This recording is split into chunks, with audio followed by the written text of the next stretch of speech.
What is up, folks? Welcome to the latest episode of the Harold McBasketball Show. I'm your gracious host, as always, Harold McBasketball, along with my co-host, I Know Ball Paul. Paul, how are you, man? How you doing?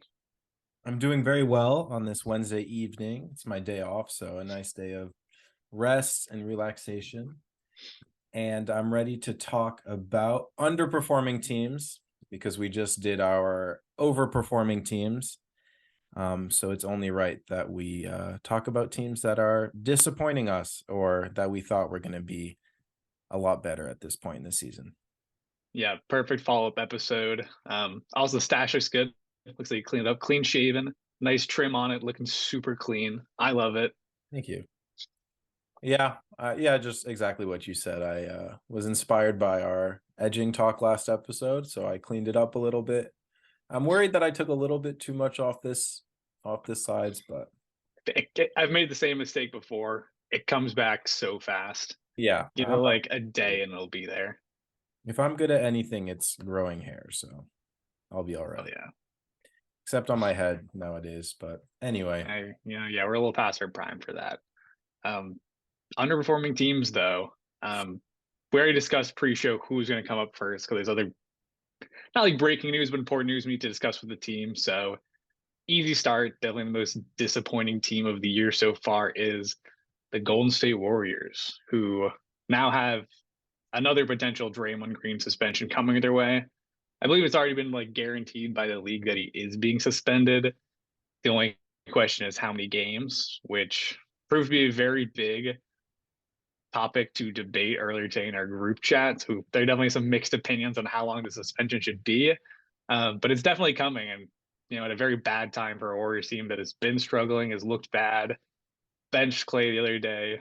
Vibes are at an all-time low for the Warriors since moving to San Francisco. So I don't know, it's bad, but like, how do you feel about the? Let's start with the suspension to start and just Yeah. the punch. How do you feel about it? Like you touched on, it was kind of a debate topic about an hour ago in our fantasy slash high school group chat. Um, it's funny too because Draymond has a quote where he's like, "Oh, the vibes are finally good this year. Everyone's happy. Last year was bad." I guess implying that Poole was the vibe ruiner. But after a decent start to the season, things are not looking too hot in Golden State. Certainly not. Yeah. Currently Obviously, 11th in the standings right now, worth noting. Yeah, they're 10 and 3, 11th in the standings, 4 and 6 in their last 10. yeah. Yeah, bad at home, bad away, just bad overall. And last year they finished 44 and 38, that 54% win percentage. Like you said, 10 and 13. That's 43 and a half. So that's like a 10% drop right there so far. Um, but anyway, yeah, last night Draymond did this weird move, smacked Nurkic in the face. Um, I don't know how the debate started, but someone was like, "Oh, they're saying a full year suspension is on the table." That's kind of insane. And I replied that I don't know, like a couple games, 2 to 5 games, I think would be fair. And that sparked quite a debate where I felt like I was kind of alone. And points were made, but I guess in a vacuum, I just didn't think it was that bad. He spun around, smacked Nurkic. Nurkic was fine. It was very Yeah, reckless. it was definitely like a reckless, intentional move. He was definitely like, yeah, when I flail my limbs, like, yeah, they're probably gonna hit Nurkic. Um, And that's yeah, like he was Nurkic, there. It's like that's a pretty big coincidence to like hit in the face like a 7-2 guy. Like that's kind of hard to do by accident. no, it was 100%, it was on purpose, right? But Yes.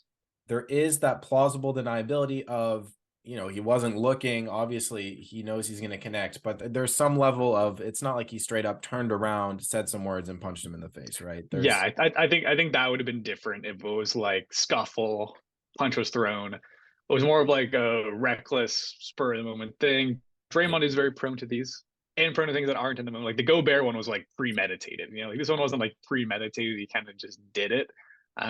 to me, like service level, like I don't think it was as bad as the Gobert one. I think he got how many games did he get suspended for the Gobert chokehold?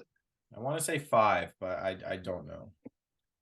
Yeah, let me do a quick check. Yeah, it was 5 games, which I thought was fair. I don't think this one's as bad. And like I know there is like the whole like, he's a repeat offender. He's done this before in the past, but ultimately it's like I just don't think it's that bad. And like weirdly, like yeah, it's like we've seen some big suspensions handed out to other players, but I do think like the off the court conduct is handled differently from on the court.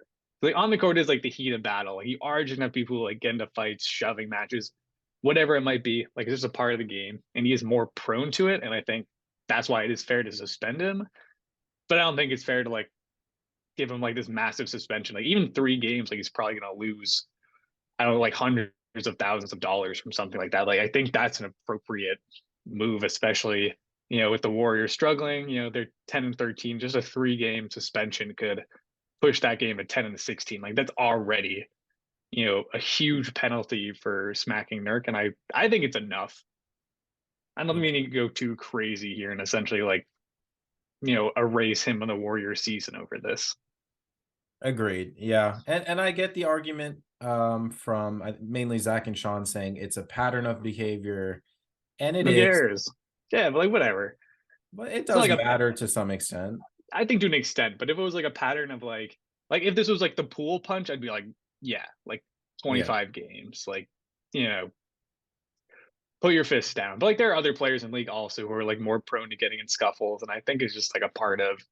I think it's a part of the game to an extent, and I think it's kind of annoying when the league tries to make the game like too vanilla and try to like take that competitive edge and these like really hardcore competitors almost out of the game because I think they are an important part of the game, and I don't think it should be like as frowned upon as it's almost become now to be Yeah. an agitator. Because I think it's important for every team to have them, and I don't think they should be like super heavily punished. I think a couple games is fine here.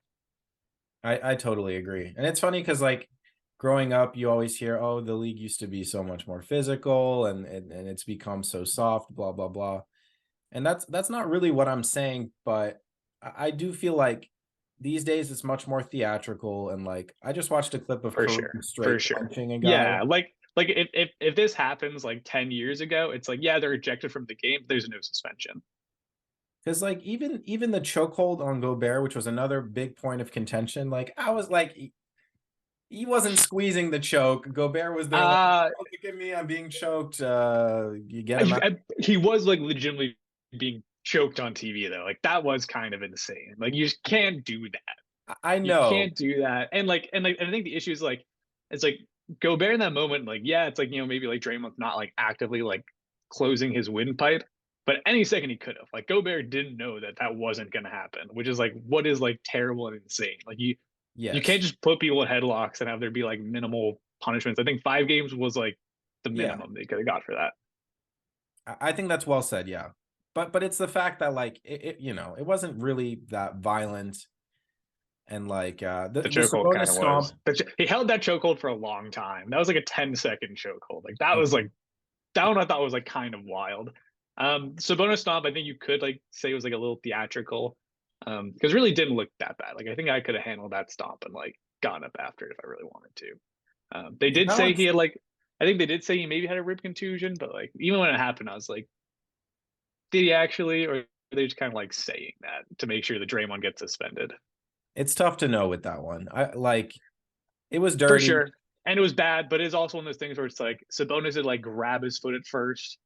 So Yeah. where like Draymond's posed on top, and Draymond was like, "Oh fuck, you've grabbed my foot!" Like get stomped on. Like that was almost like at least he had like a reason to retaliate there. Like the Hmm. Gobert one was inexcusable, Nurk was inexcusable.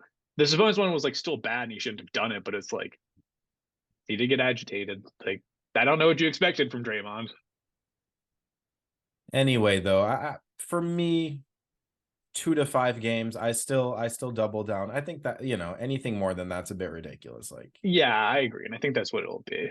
Because yeah, yeah, I don't know. It's like weirdly, I feel like so many basketball fans have become so NBA, or they've become so like they're like obsessed with suspensions now after seeing like the big jaw yeah, suspensions, and other players getting suspended for like domestic violence issues. They almost think like anytime a suspension is being handed out, it should be like a quarter of the season or half a season. And that's just not the case. Like, not every suspension needs to be insane. Even the jaw one might have been a little excessive. Definitely agree. Anyway, though, let's talk about just how the Warriors look as a team. Yeah, They're, the rest of the team. Let's they're get to kind of them. they're easy to, it's Wiggins and Clay who It's are. yeah, the prognosis is very easy. Like It's easy. there's some very obvious underperformers on this team, and like yeah, you nailed it. The Wiggins one I think is like particularly interesting though. Because like yeah, there are like legit discussions of like moving him out of the rotation or at Mm. least out of the starting lineup because usually he just can't hit a shot right now. It's so fascinating because he was so good during their finals run. He's always been like this really effective scorer. It's like no one's ever had any doubts about his ability to score. The questions were always like a little bit on efficiency, but mostly just like defense, playmaking, that kind of stuff. But this year, you just like can't score. So it's like if he can't do that for the team, then he brings nothing else. And he's even shown flashes of playing defense. Like he played awesome defense against the Celtics during that finals run, was rebounding at a high rate, and all of it's like gone right now. And I don't totally know why.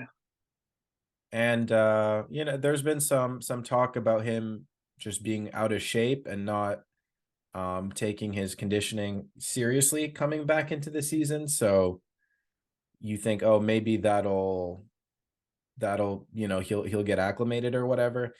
It's strange though, because I guess we don't really know why he ended up missing so much time. There was rumors here and there, and then it was maybe they said it was a personal thing. Somebody passed away. I wouldn't speculate on it. It's like we know it's like a personal thing, but we really don't know anything beyond that. But he did miss a ton of time due to that. And it's like it's tough to know if maybe whatever that was like still lingering, if he's not like his head's not totally back into it. I feel That like like sucks. there were some crazy rumors of why he was The missing rumors so were much. like fucked and like we should like not entertain them. The rumors on Twitter were like Oh, absolutely insane. Oh, you want to entertain them?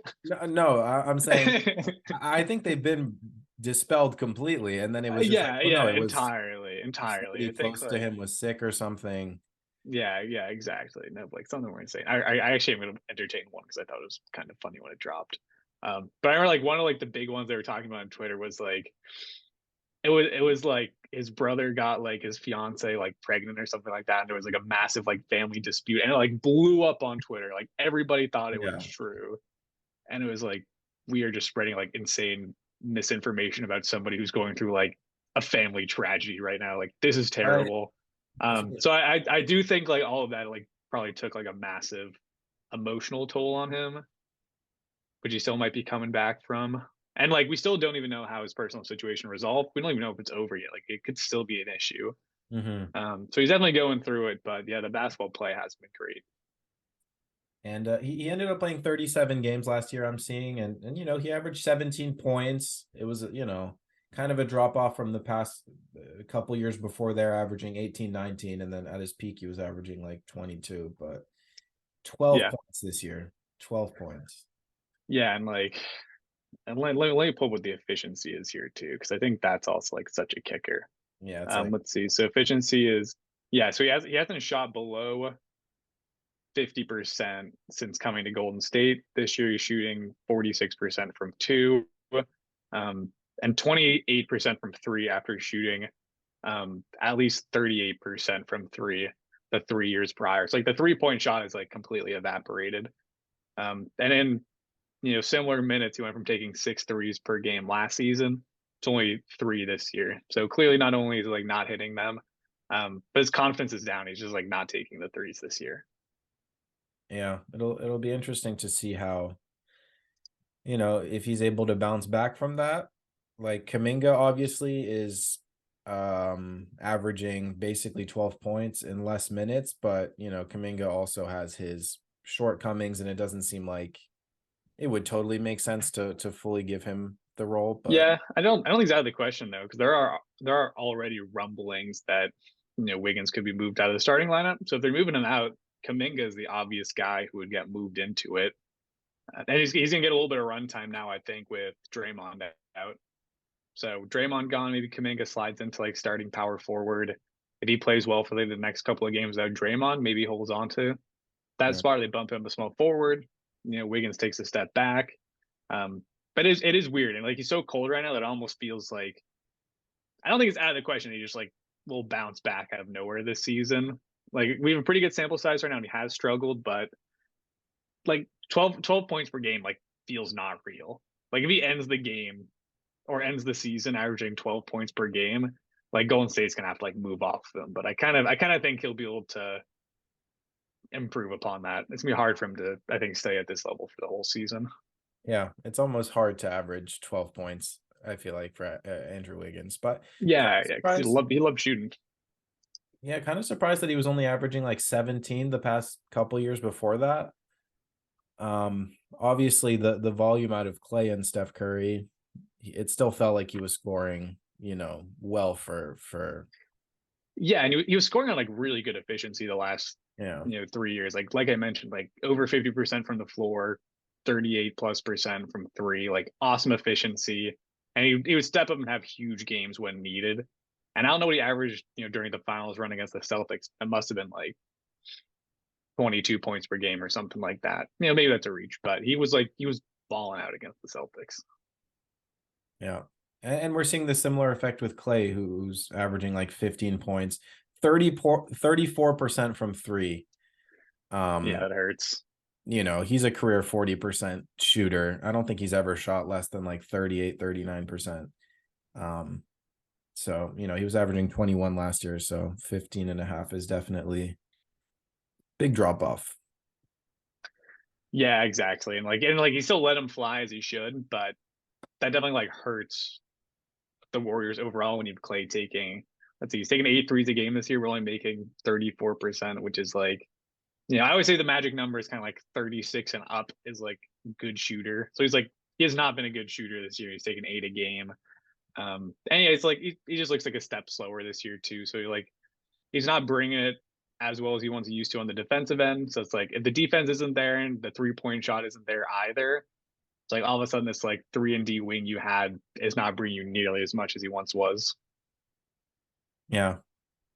But yeah, no, he still takes some crazy shots. And you know, I think it's a I don't know if it's a confidence thing or it's just a natural kind of aging thing, but it's a big drop off. So I also think, it'll round out a little bit over time, but I don't know, less so than Wiggins. I think Wiggins could really bounce back and find his conditioning. Clay, I'm like, Yeah, is yeah, this because Wiggins is still young. Like the whole thing with Wiggins is he was supposed to help bridge the Warriors because he's only, let's see, how old is Wiggins now? Do we know? I feel like he's like, is he even 28 30 yet? almost? Yeah. Yeah, he's literally 28. So it's like he's still young. It feels like he should have been like entering his prime now to essentially bridge this gap from like Clay getting a little bit older and injured. Boom, Wiggins comes in and can be this number two scorer for the Warriors. But like somehow he's just having like the worst season of his career. So all of a sudden you've got Steph, who's still amazing, but nothing even close to like a number two option on offense right now with Wiggins and Clay both struggling. Yeah. And And then like Chris Paul's been good for them, but like he's not a scorer. He's merely a facilitator for them. It's like other people like have to be able to like make shots around him for it to work, and no one's making shots. he's finding the assist though. He's been good. I think he's been good for them this year. Like I'm not arguing that, but like they just need to find scoring from somewhere other than Steph, and they just don't have it on the roster right now. Yeah. They're in a really kind of precarious spot with like Looney, Moody, Kaminga. They seem like you want them to just take that next step, and then their old guys are kind of like a step slower, and they're in a really weird spot, I think. Yeah, they really just needed one of those young guys to hit to an extent, just to be like good enough to get like 30 minutes a night. And they're not quite there. It still sucks so bad that they whiffed on that James Wiseman draft pick Yeah. because that could have like saved everything. Like maybe like they don't take LaMelo, but if they just take someone else who's giving them valuable minutes, that would have been huge. Or take someone they could have like traded and turned into like more capital because like LaMelo's great, probably not a great fit on this team, but maybe you move him for some better players around Steph, and then you're all set. I think they also took Kaminga over like the likes of Franz, and the 21 draft class was Yeah, yeah, that hurts. But like I also don't hate the upside play. Yeah, on Kaminga because like weirdly like as good as Franz is, it's like if Kaminga like hits, like I think he could still be it's still higher ceiling than Franz, I think. I mean, obviously at this point you take Franz every single time. And at this point, like Franz has the higher ceiling because like he's already amazing. But like during the draft, like I see the rationale. for sure. So what do you think? You think this team is screwed for this season? Are they falling to 8 or 9, or do we see I, them return to form a bit? I don't know. I think let me look at the standings right now and kind of see where I See. think they can move up. The issue is like I don't think that they're better than like really any of these teams. It's like maybe they can get their way past like the Pelicans and Rockets. Those teams are still young and figuring out a little bit. But past that, like I don't think there's anybody, 1 through 8 they can, get past. So I think kind of best case scenario for this team, and I think they'll do it. I think they'll work their way into the play-in. But yeah, I think they're a play-in losing team. Steph Curry's still amazing though. Steph Curry is still amazing. He's still like legit one of the best point guards in the league. I think like Halliburton is like officially like the best point guard in the league, but like Steph is still just like incredible. Yeah. It's going to be interesting to see how it all turns out, but it doesn't, unless Clay or Wiggins like really steps up, returns to form to be a strong second option, like it doesn't seem very promising for. Yeah, and like they would have to be like a very strong second option. Like it's really tough to get anywhere in the league, especially now that the West has gotten better with only one star. Like no matter how good they are, like you really need like a second guy who's going to be all-star caliber, and that feels like a pretty you know Yeah. long jump right now for Wiggins and Clay, who are struggling to even provide valuable minutes as starters. No doubt, yeah. I'm hoping Kaminga can step up, but I think his ceiling is like 15, 16 points at best. So Yeah, and like we've seen him get the opportunities, so he doesn't feel like it's going to come out of nowhere right now. I think he's getting better each season, but I don't think he's going to make just like a sudden leap in the middle of this season to save them. nor do I. But maybe he finds some more minutes and gets a little bit better at least. Anyway, another team you wanna talk about? I'm sure we have very similar lists. Yeah, I think so too. Because like what I was kind of telling you before we started is that there were 3 teams that were like really standing out to me. As I think playing far lower than what we expected to start the season. Just say them. Warriors is obvious. No way, can't give it away this early. I'll give you my next team though. It's 2 out of 3. Okay. I would say the next one I think is worth talking about is the Hawks, who are not only like struggling, but are like a good few games back from even the Cavs, who are like slightly ahead of them. So it's because like Cavs 9, Hawks 10. But the difference there is like Cavs 13-11, like Hawks are like 9-13. It's already like 4 games back from them. So there's a pretty big gap between like them and some of those other teams hovering around the play-in, and they've just been bad. They've just been losing a lot of games. For the most part, everybody's healthy. Trae Young's been playing well. DeJounte's been playing pretty good. It's kind of just like the team is the team, and it just seems like the team's not that good. Yeah, the Hawks are weird, and I tend to avoid watching them. That being said, though, like I like their roster on paper. Same. I It was makes sense. They have good Yeah. forward depth, great guards, good forward depth, 2 really good centers in Capella and Okongwu. Hmm. Even though the advanced stats actually say Okongwu's having like by far his worst season ever as a rim protector. Um, Maybe that's a part of this, but like hopefully it turns that around. Definitely not the sole reason why this team is struggling.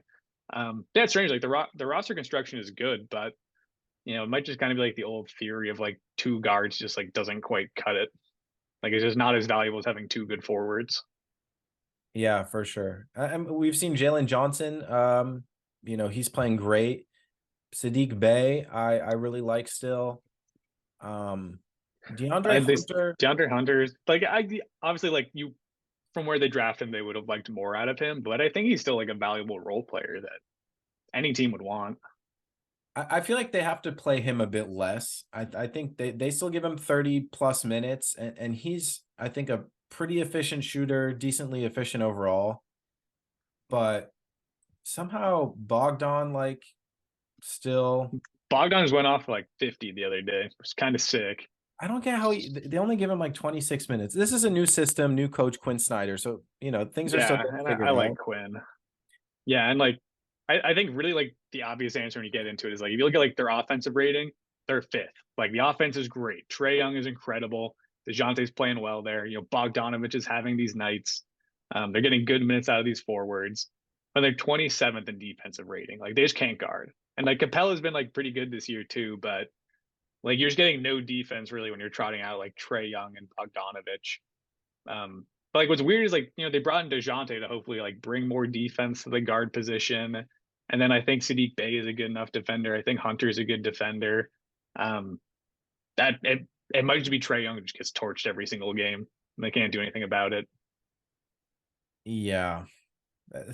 That's the thing with Trey is like he seems like how good the team is going to be. There's like a pretty hard ceiling there with just his huge glaring limitations defensively. Yeah, and like you saw it in the playoffs against the Celtics last year, where it was literally like that the first game we won by like 40, and like every time the strategy was like Trae Young, we switch you on to Jason Tatum. Jason Tatum just bullies you into the paint and takes a layup. And it was just like every time they couldn't stop it. Trae Young, like, I mean, he gave a little bit of effort, but the guy's like 6'1", 180, maybe. Like, there's just nothing he can do against these like 6'10" forwards. And like the switching NBA today, it's like he just gets exposed every time on defense. Yeah. And there's definitely a hard ceiling there. That being said, I think they can be like a good team, one that gets, I think, exposed against that top tier team in the playoffs. But last year they finished even, I think. Yeah, 41-41. This Yeah. year they're 4 games back. They're 9-13. Um, so I could see them getting, and I like two incredible guards. They have a nice forward rotation. I like Clint and Okongwu as kind of rotating center depth. Things need to just, I think, click in the rotation, and then they can be a couple games over 500. Yeah, but it feels like things got sad though in Atlanta kind of quickly, where it's like, they kind of had like one really nice run to the Eastern Conference Finals. Felt like maybe they were building something. Everyone was still saying that like the Luka Trae Young trade is like, oh, both teams won. It's like, no, they didn't. No, they didn't. Yeah. But I just think it's pretty clear now that like the East has passed them by. I think I probably had them around like the eighth seed in my rankings. Maybe they still get back up to that, but yeah, it's like I thought they'd potentially be like a little bit better than that if everything clicked. I know Zach Lowe said they were like frisky and could maybe get up to like sixth seed. No chance of that clearly at this point. So I don't know. It's like I feel like I saw them as a team that could be better this year than last year, and it feels like they're the same, if not worse, without really a clear path of getting better now. Also, after making the Dejounte trade, finally moving John Collins to try to make the roster make more sense, and they're still just not that good. Yeah. Yeah, I think we were both optimistic that Quinn Snyder could Yeah, good coach. Great glasses too. He always wears red glasses. It's very yeah. cool. It's a nice touch. He's very sleek, tapered look. And I think we had mentioned that, Trae Young playing more off ball, the usage going a bit down. On paper, I think the usage has gone down by like 1%, and it's kind of crept up. Wow. Yeah, but I think it needs to go down even a bit more. And I don't want to. Wesley Yeah. Matthews gets 12 minutes out of nowhere. He does not deserve to touch an NBA court. Give those to Yeah, Bogdan. gross. He's so old too. Like what? Bogdan should be averaging 30 plus minutes. Yeah, and I think Bogdan came into the year injured, so I think he missed the first, Oh, maybe like I mean he probably missed like the first 2 weeks of the season or something like that. So I think he has been back for like probably the last like 10 games or so. So like he should be kind of like fully worked back into the rotation. But yeah, like if you don't want to start him because maybe you want to start like more big dynamic forwards help Trae Young on defense, like I get it, but like he should be like six man of the year contender, getting 30 minutes off the bench. He should be averaging like 16, 17 points per game. That's how they should be using him because he is like a weapon. He's an awesome shooter. yeah. they should be exploring Trae Young trades and like because I No, don't, no, they shouldn't. yes, they No, should. DeJounte, Bogdan, like Bay, no, James because Johnson. if you're selling Trey, just sell it all. Um, No, because once Trey is gone, it's like there's nothing on this team that like they don't get more competitive in the East by getting rid of Trey Young. It's like I think the team's only somewhat competitive to begin with because he's there. But like DeJounte's great, but like remember when like DeJounte was like running the show for the Spurs? Like yeah, like his stats are sick, like the team sucked. You're kind of just like going back to that if you get rid of Trey. If there's like this amazing trade where you swap Trey for this like young all-star caliber small forward, sure, but like that's never gonna happen. Like it's like it'd be one of those things where you have to sell them for like 3 first-round picks and like some role players. yeah, And that's not gonna happen. You're better off just riding it out. I guess. Either ride it out or fully blow it up. There's no way they're gonna fully blow it up. Nor do I think they should. It's like there's nothing wrong really with being like decent because at least like you're putting a decent product on TV. Your fans are going to go to your games. People love Trey Young. He's fun to watch. So nothing wrong with kind of like riding that out for as long as you can. But yeah, I struggle to see a way how this team competes in the East. I think I'm out on them. Hmm. I think Lowe had he had a bet with I forget who that they could be like fifth or sixth seed. So keep an eye. Yep, he's gonna have to buy someone dinner. Yeah, I think that's what it was. All right, we've got 7 minutes. I think I'd say we just part to it. We probably only need like 20 more minutes, but just so we don't rush it, because I think the final teams we want to talk about, they deserve a couple of minutes. back for part two. All right, back into it. We were just talking Hawks. One more point I want to make before we move on from the Hawks. Please. Looking at their roster, I see they have Bruno Fernando, who started last season for the Rockets under Steven Silas over Şengün. And he notably has not seen a single minute this season for the Hawks. So he's not good. I can't believe like Silas ever started him over Şengün. That was like the ultimate crime. He should have been fired on the spot. Um, they have quick grievance there. And they also have AJ Griffin, who I kind of forgot about. They drafted him last year, and he's I thought he was pretty good in the minutes he got. So maybe he should like get a couple more just to see what they have. But they're also so deep at forward that it's understandable. It's kind of hard to crack the rotation above some older guys like Sadiq Bey, Jalen Johnson, Hunter. Jalen Johnson's awesome. Jalen Johnson's been really good. And he's hurt right now, but they got really good minutes out of him. Like the Collins trade, like immediately worked out after seeing Jalen Johnson because he's just better. He's just better than John Collins. So Yeah. it was like addition by subtraction. Good defender, good rebounder. It's funny, there's a moment from the offseason where we were talking about the Hawks, and I was like, oh, they have good young forwards. And I was like, Johnson. And then I thought to myself, I was like, no, that's not a real player. I'm thinking I'd literally never heard of him. I was like, I've never heard of this man before in my life. I don't know where he came from. Like, was he like I assume he's not like a highly drafted prospect. I think He's only 22. He's young. he was lottery. He went to Duke, yeah.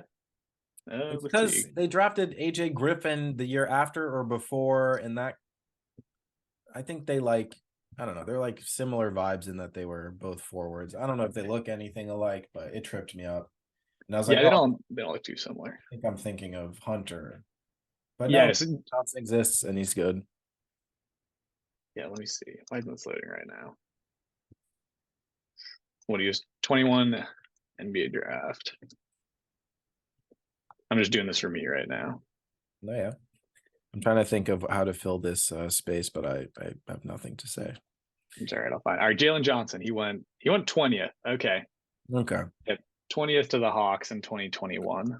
So first round pick. Yeah, no, he's great. So he's been given good minutes. It's weird. Like the Hawks roster like makes sense. I just think there's a ceiling on it, unfortunately. I'm not really sure what they got to do to get better. Tough spot.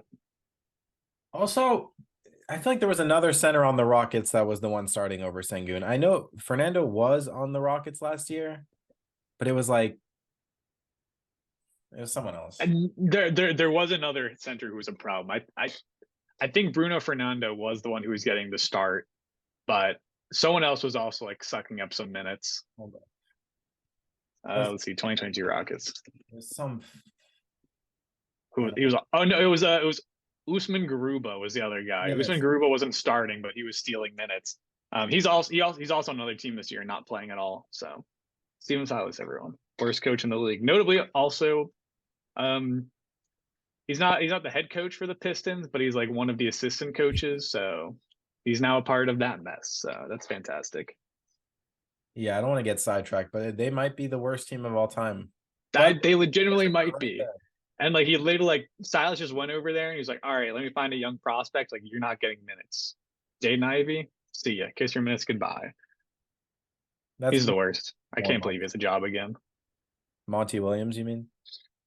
Well, I mean, Steven Silas is the assistant coach, so I'm blaming him, but Monty's also to blame. And he did the same thing with Aiden. It's like, yeah, you're right. They're a match made in heaven for No, each other. it's Silas. I think Silas is influencing. I think Silas is I think so too.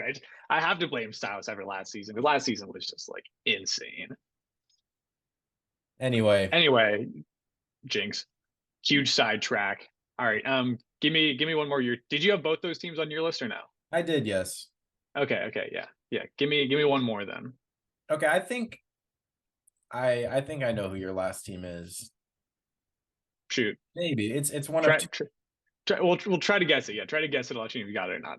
Okay, let me think out loud here. I think the Grizzlies, I think there's like enough of an asterisk on them to where, like, yeah, we predicted they'd be one of the better teams, and yeah, they're like one of the worst teams, but I'm gonna assume it's not them. So I think it's between the Cavs or the Jazz. And the Jazz are kind of weird too, because like we didn't really expect too much out of them, but they have a big drop off so far. They ended up 37 and 45 last year. Hmm. Now they're 7 and 16. So that's like a 15% win rate drop off. The Cavs only like an 8% drop off. So I think it's the Jazz. I think you're saying the Jazz are the ones. No, I don't like your. Mm, No, it's the I, Cavs. I, I was hoping it is the Cavs. It's the It's the Cavs. Yeah, the Cavs is Cavs. my team. Yeah, my thought process like I'm not like super surprised to like the Jazz be bad Yeah. this year. I think the West just got better. And it's like they traded Conley at the deadline last year. It's like they got worse. So yeah, like looking at their roster, no surprise. Yeah, they're bad. Grizzlies, like, yeah, they're like worse than I thought they could hold down the fort a little bit better without Ja. Um, but also like when I was power ranking them and I was like, this is a good team, it was more so based off like how I thought they would kind of stack up with the West at the end of the season, like fully healthy with Ja back. Now I'm a bit of a skeptic seeing how bad they've been without Ja, but I still kind of think when Ja comes back, like this team is at least going to get better when Ja comes back. Both the Cavs are a team that this offseason kind of felt like a lock when I was like listing the top teams in the East. That the Cavs were kind of like that last one to where it'd be like, Celtics 1, Bucks 2. I think maybe I did like Sixers 3, Heat 4, um, Cavs 5, but like it felt like they were a lock to be like the fourth or the fifth seed. I thought they were so much better than the other teams in the East. The talent is kind of crazy with like Mitchell, Garland, Mobley, and Allen. They had a really good offseason addition in Max Struess. He's been giving them like really good minutes. Like the roster like made a lot of sense, and it felt like they're either going to be at least as good as last year, if not better. Um, and they've just been like losing more games than expected. And Garland did miss some time at the start of the year, like a good chunk. But like Mitchell's literally playing so well. Like I thought they'd be better, and I thought the defense would be awesome. And it's just like it hasn't all come together this season. Yeah, I looked at their recent games, and it's they haven't had the easiest schedule because I don't get why they'd be worse, right? So in my mind, I'm like, okay, it's got to be schedule, luck. It's early enough to where I think the curve will kind of. And I agree. I agree. But I mean, if we're calling out teams who I think are underperforming right now, I just think they're underperforming right now. They are. Yeah, you could argue like the schedule has been like a little bit tricky as of recently, but I don't know. They're like, I don't know. There's some weird losses in here, and like there's a lot. Like it feels like some of these games they're good enough to maybe get the coin flip against some of like the better teams in the East, but it's like I don't know. Yeah, Celtics loss, Magic loss. Let's see, beat the Heat, beat the Magic, which is good, beat the Pistons as they should, but like lost like the Trailblazers. Oh, Um, yeah, I don't know. I don't know. Yeah, it's been a weird year for them. And like they're by no means like an awful team right now. Like they're still 13-9. Like they've been pretty good, and they're really just like a a 2 game win streak from kind of getting back up to like 5 or 6.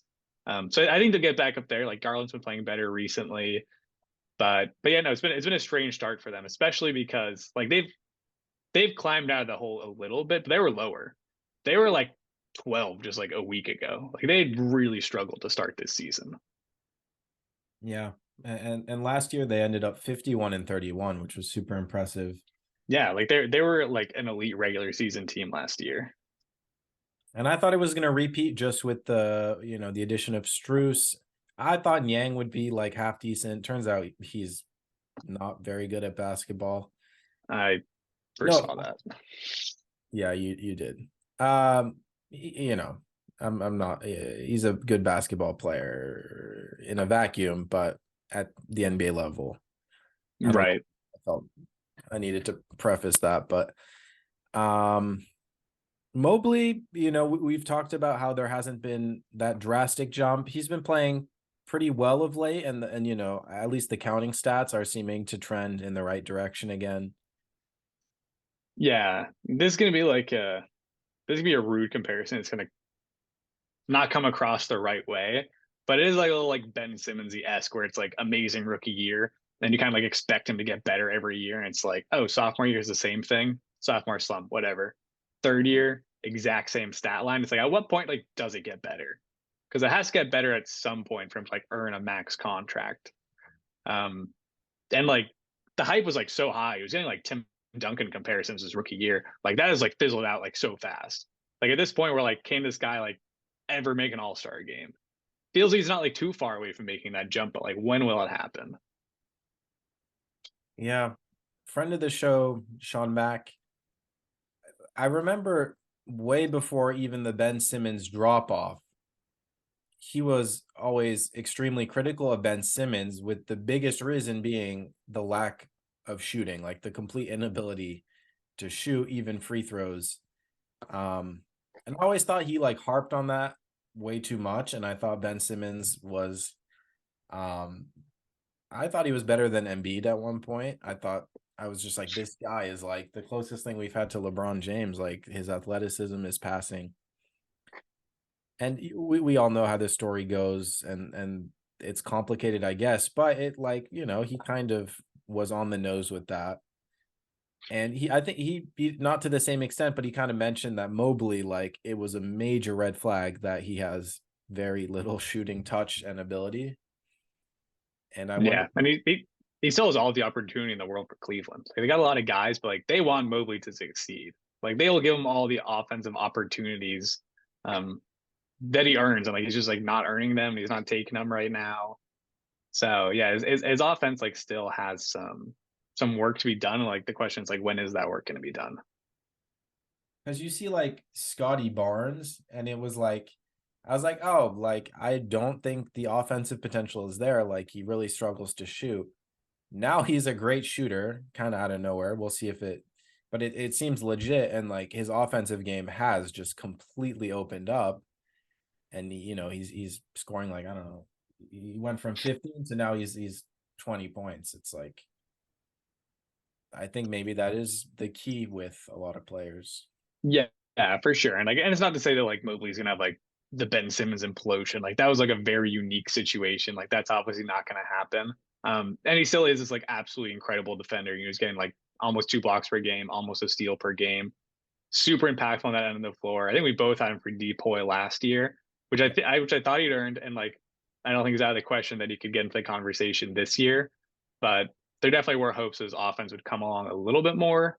And like 16 points per game is like pretty good, but it felt like he was gonna have more in his bag coming into the league. And as of now, it kind of feels like he's more of just like a pick and roll center, cleanup guy, a little redundant with Jared Allen right now. It's like I would like to see him have a little more of a post game, a little more of like a shooting touch, even if it's just from the mid range. Um, yeah, no, I need to see a little more there. And like it feels like this Cavs team just needs like a little bit more help offensively from like positions outside of the guards. Because like the guards, like these defenses kind of like strategize around.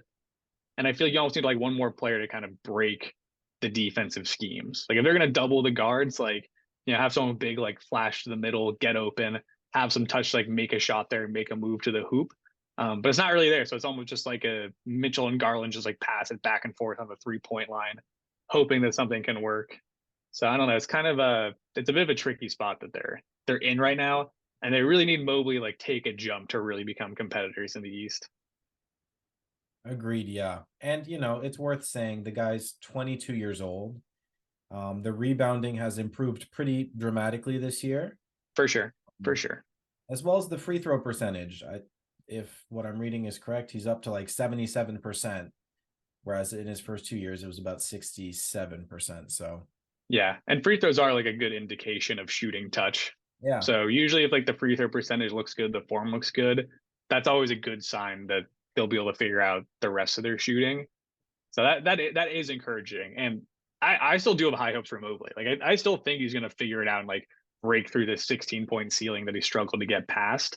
I just don't know when that's going to come. It kind of feels like it's going to take a little bit of time for him to, really polish his offensive game.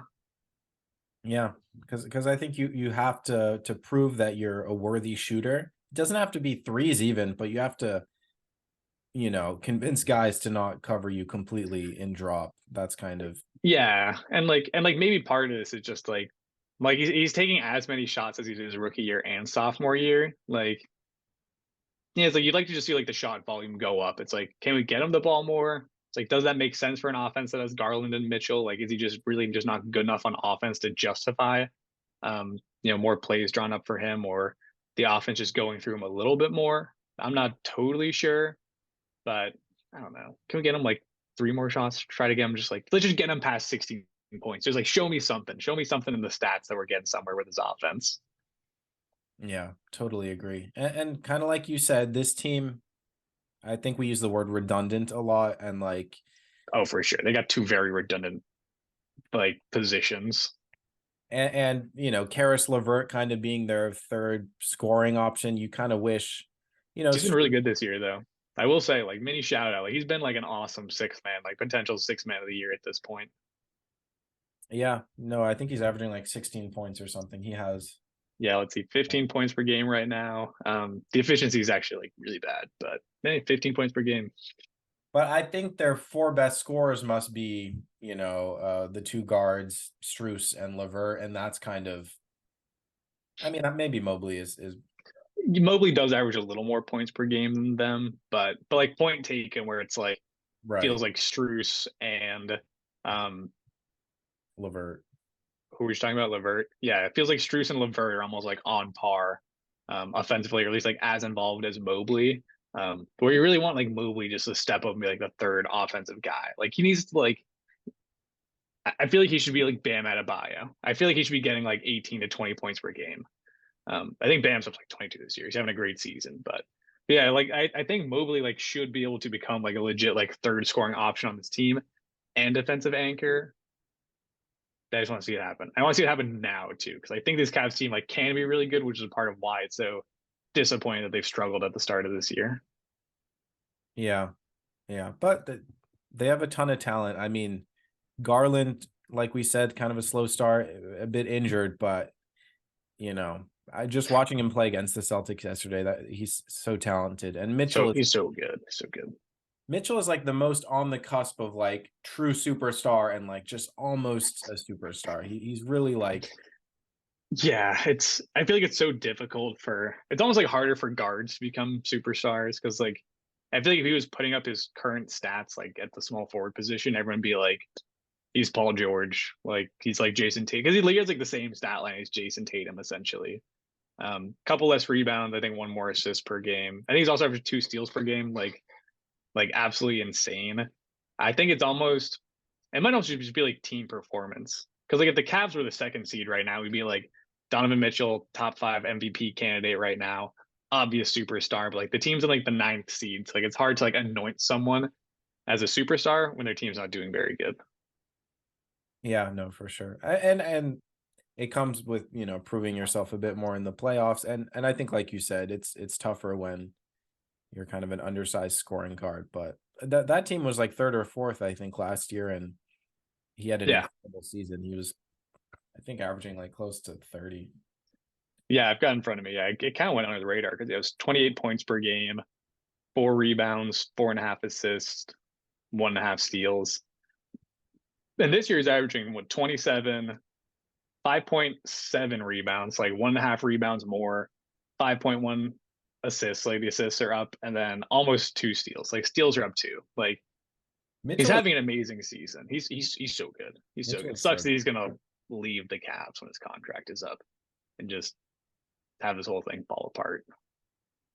He yeah, no, watching him play, he's like he's electric. He's so electric. And isn't he like 6'1" or something? Yeah, he's really small. He looks a lot bigger on the court because his wingspan is kind of crazy Six and he's three. jacked. Is he though? I don't know about that because I've seen him next to like smaller guards, and I'm like, you guys are the same height. You guys are both 6'1". Six But it's, ten, 6'10". yeah, it's like that is insane. So that kind of makes up for it too. He plays bigger than his height. Yeah, I mean, I think like closing thoughts are like to come back to Garland, who touched on like briefly. I did just like take a look at his stats. His stats are like a little bit down right now. He's played 19 games, so he was hurt for a little while. They're easing him back, but if he can just pick it up a little bit, I think that would be huge for them because he's usually like a career 40% 3-point shooter, like absolutely elite. He's only at 38% right now. Also, like usually 8 assists per game. He's at 6. So I think he's still kind of just playing himself into shape after being hurt at the start of the year. And I think when he gets there, like this team will look a bit better. And he's like so fun to watch. So I think it's coming. He's awesome. Donovan's a good duo with him. I think they'll get better, but yeah, they've been a little disappointing. Yeah, agreed. I think they're trending in the right direction, but like you said, there's some maybe some roster things that need to be addressed there, but the talent is there for sure. And Mobley blossoming is going to be a big part of, whether this team can be in the elite tier. Because you need the small guys and you need the big guys. You need, some of each to be dominant on your team to really be good. You can't. Yeah, you need a nice balance between like backcourt and front court. Exactly. I think that's the eloquent way to put it. Um, when I was guessing your teams, obviously I mentioned the Jazz and the Grizzlies. I think the three teams we hit on are kind of the ones that had the potential to be in the like upper echelon of the standings and have fallen, a good deal below. The Grizzlies, we know the deal. The Jazz, though, I do think I thought they would be frisky, as Low would say. Yeah, I get I get what you're saying though, that like, where in the context of where they are as a franchise, probably shouldn't have been expecting too much. yeah, they're kind of an interesting spot though, because like I did feel like they'd found something with Walker Kessler at the end of last year, where it felt like this was going to be like a huge part of their identity, where it's like they have maybe the best shot blocker in the league. Last year, he like was. Last year, he was the best shot blocker in the league. So it's like we found this guy. He got the starting role for the second half of the year. He's going to start his sophomore year. Feels like he's going to be like an automatic, like 12 points, 12 rebounds, like 3 blocks per game player, and instantly give the Jazz one of the best defenses in the league. But it didn't really go that way. Kind of like a slowish start where like the minutes weren't totally there at the start, even when he was healthy. Like he's probably only getting like 24 minutes per game. Even though it felt like last season he'd earned 30 plus. And then he got hurt, missed some games, came back, didn't play a ton of minutes. I think got hurt again. So I think him being in and out of the lineup has like really hurt them because I think he was supposed to be a big part of their identity this season. It hasn't just like it hasn't totally come together. And I think that's been a little hard on them. And now like Markkanen's out, like he's been missing games with a hamstring injury. So they're already like really thin and relying on those front court players, and Yeah. I don't know, they've been in and out. Yeah. Markkanen after the season Yeah, he had last year. Yeah, again, yeah. Like I think thinking about it, expecting Clarkson's also hurt. Like, right. and like, but even if the team was like healthy, I don't think they'd be very good because Yeah. they also like brought in new players this offseason and like they're giving them minutes. Like they want them to play. It's like John Collins was brought in. They're like, we're gonna give you a lot of minutes. Kind of like go through the storms, like good and bad play with you. Keontae George is starting, who's a rookie. He's awesome. Super streaky though. Like he has tons of bad games where he'll just score like 5 points on, you know, 2 of 8 shooting. Um, so it's like I think that also like makes it a lot harder to win when you're starting a rookie point guard. So I don't think they're like too dedicated to winning this year, and I think they're kind of okay losing to prioritize their young guys. For sure. What's kind of crazy is out of all the teams we've mentioned, except for the Grizzlies, they've had the biggest drop off in winning percentage. Like last year, they finished 37 and 45. Yeah, And but if you remember last year, they kind of like a fluky start to the year where it's like somehow they started out the season like 10-1 or something. still, And then they like fell off pretty hard, and then they traded some pieces at the deadline. yeah, And kind of like changed their season to more like a tank mode. So they did like they got lucky at the start of the year, and then they kind of like restructured into a tank, which I do think carried over into this year, as it should. Like this team like should try to be bad. Like I think Kessler's awesome. I like Markkinen. I like Markkinen a lot, but like I don't know. I still don't know how I feel about his fit on the Jazz hmm, because they're almost like a team that needs like a full rebuild, and like is Markkinen a player that's going to stop you from rebuilding? Like, are you better off just like turning him into like 4 first round picks and doing like the full rebuild, try to get the number one overall pick and like rebuild that way? It's like, or do you want to kind of like toe the line and be like, we have something in Markkinen, we like Kessler, let's just see if we can get guys at the end of the lottery to try to build something. It's a tough spot to be in, and the West is really good right now. Like, I wouldn't mind punting for like 2 seasons and like seeing what kind of young guys you can get in the draft. yeah, no, I haven't really thought about it, and because on the other hand, it's like it feels like they're a move away. They have some good role players. Walker Kessler's been a bit disappointing, but maybe a sophomore slump. Still young, and they do still have, like a wealth of picks from like trading Mitchell and Gobert, which I kind of forgot to mention. But like, yeah, you're right. Like maybe they don't need to try to like tank and build through the draft because like one, they're gonna have like a steady stream of draft assets anyway from both the Cavs and the Timberwolves. And they could also just like put those assets together to try to get somebody. Like they could literally package together like 8 first round picks for a player. So yeah, maybe they do have enough then with like Kessler, Markkinen, whatever star they can get with those picks, and then some of the young guys they've drafted. Because yeah, I don't know. I love Markkinen's fit over there. I like how it feels like it's his franchise. But you make a good point that it's tough to toe the line. Well, it's not tough, but then you're kind of shooting yourself a bit in the foot. Sometimes you have to do one or the other. But Yeah, yeah, yeah. They got a lot of picks from other teams though, so they're kind of like uniquely positioned to be able to try to do it at least. And like maybe there isn't like a rush to like blow it up because like they do have Markkinen on like an absolute bargain contract. He makes like 20 million a year. So it's like you kind of like might as well just like ride that out. And then maybe when it's time to like extend him, keep for one more year, move him to someone who wants to pay him. But yeah, like I don't think there's like a rush to get off Markkinen. I think the only issue is like age maybe because say he's like I don't 20. know how old he is. He's 26 actually. He's not as old as I thought. Because like it feels like he's bounced around a lot, like being drafted by the Bulls and then going to the Cavs, and now he's on his third team. Only 26 though, actually. So I don't know. Him and Walker Kessler just seem to make a lot of sense too as like a duo In Utah, like yeah, yeah, in Utah, especially. I guess yeah. No, like the Utah fans could not have drawn it up any better. They love that. that is funny. Yeah, I mean, Danny Ainge behind the wheel over there too. Um, Yeah, and like he loves doing this. He loves just like accumulating his picks to try to make like a big splash. So he's doing his thing right now. This is what he's best at. So we'll see what he can do. But I think I don't know. I'm kind of in now into making like a move to like get one more guy. Because if they could get like a really good point guard or something like that, then maybe this team is like legit.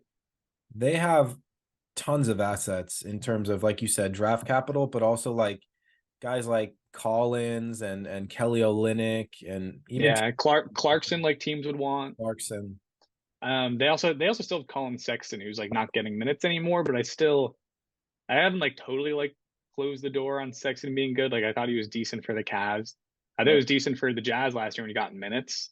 Um, I just don't think he's really like in their plans for the future. So not giving him the minutes right now, but I think he'd be a valuable contributor somewhere. It's kind of like a sixth man, Yeah, I like Sexton. They'd be better off probably as a team playing him over Keontae, but obviously probably.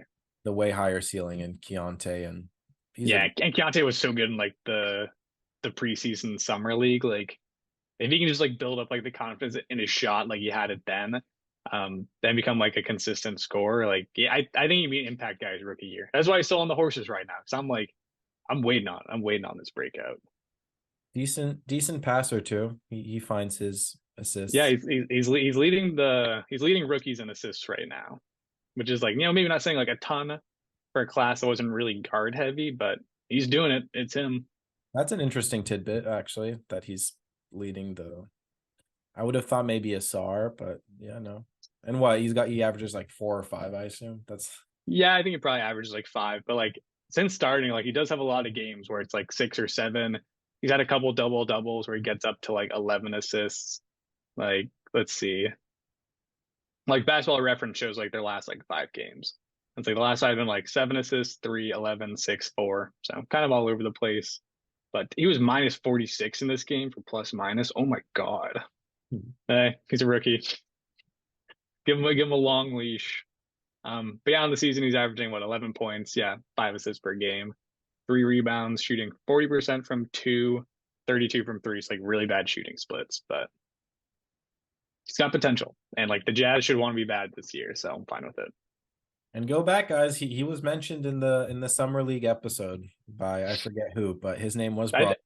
it was you who brought him up. I wasn't hot on him yet until you brought him up in summer league. You kind of put me on him. I'll take it. Since we're talking about the horses and potentially being hot on a player, Dante Exum is also on Harry's fantasy team. He's only had a That is few true. good games, but he was brought up by yours truly in defense of the Mavericks when I was really doubling down on them. I said, hey, maybe there's a world where Dante Exum, kind of rejuvenates his career. And over the past only 3 or 4 games, he's looked really good. He had 7 made threes last night. Had like 20. Insane. His shot still looks like absolutely disgusting. But 7 made threes. He's been really good. And up until that point, I think he was very much not looking like a great 3-point shooter. But 7 threes is 7 threes. But I think he's still hovering around 30% on the season. So Yeah, he's been giving the Mavs good minutes though. I think he's been a good stream for my fantasy team. Then the Mavs they kind of came into the season in desperate need of role players. It's something we talked about in our episode where we were like, um, they're like grabbing at straws, even to put together like a good starting lineup. Like, what's the bench going to look like? But they have done a decent job of just like finding random guys who've kind of worked out, and like XM is one of them. Like he's looked good. When Kyrie's back, he'll go back to the bench and like hopefully keep giving good minutes. I think it would be an interesting experiment to have Doncic, Kyrie, Exum, Grant, and Lively. I think that I think if Exum keeps playing this way, like why not? Because they've been starting Derek Jones Jr., who's like a fun athlete, but like not yeah, amazing at basketball in my opinion. It's like I think he has been better this year than in the past, but yeah, like he's shown. I think I might. He's not a great player, but he's been better than I thought, and he can like kind of stretch the floor a little bit in small doses. in small doses. But Anyway, this isn't a Mavs pod. We'll do Mavs another time, but they have looked good. They've looked good. they're exceeding expectations. Yeah, They are. Did we talk about them last week? We should have. I don't think we did, but it felt like the theme of last episode was more like Right, it's like teams that made the leap. yeah, that are kind of really coming out of the woodwork, young teams. And Yeah, this one's more just like straight disappointments. But yeah, for sure, for sure. Who knows? Maybe we'll talk about them next time. Still TBD on what the next topic will be. Leave it in the comments. Let us know what you want us to talk about. If you've got a favorite team we should talk about, or we're also debating doing like 2 early all-star lineups or award shows, something like that. I think So let early us know. early all stars is a good idea. Yeah, that's the current winner. But like, there might not be a whole lot of comments on this episode. So like if you make a comment on what you think the episode should be, like you might be the only one. Like we might just automatically do your comment. So Oh, you might as well try. I promise we will see the comment if we comment anything. Yeah, guaranteed. Guaranteed. We Literally. also guarantee that we'll respond. Okay. I'll try. Are you logged You into got the? your work cut out for you. No, this is your job. This is the intern's job. You make promises on my end. I forget. Last week you said something. I also forget it's your job to remember this stuff. I just give out the jobs. Yeah. Okay. I I think the promise was on like releasing 2 episodes or something like that. Like you did. So Oh, okay. Whatever. anyway, sign us off. I'm satisfied. This has been another episode of the Harold McBasketball Show here on YouTube. I have stopped uploading them to Apple Podcasts because I don't know why. Exclusive dealership or Exclusive YouTube. exclusive. Yeah, exclusive contract with YouTube. Um, we talked disappointing teams. It was a fun time. It was, we laughed, we cried, and we'll be back soon. So make sure to like, subscribe, leave us a comment. I will read it and I will respond according to Harry. So peace and love until next time. Peace and love.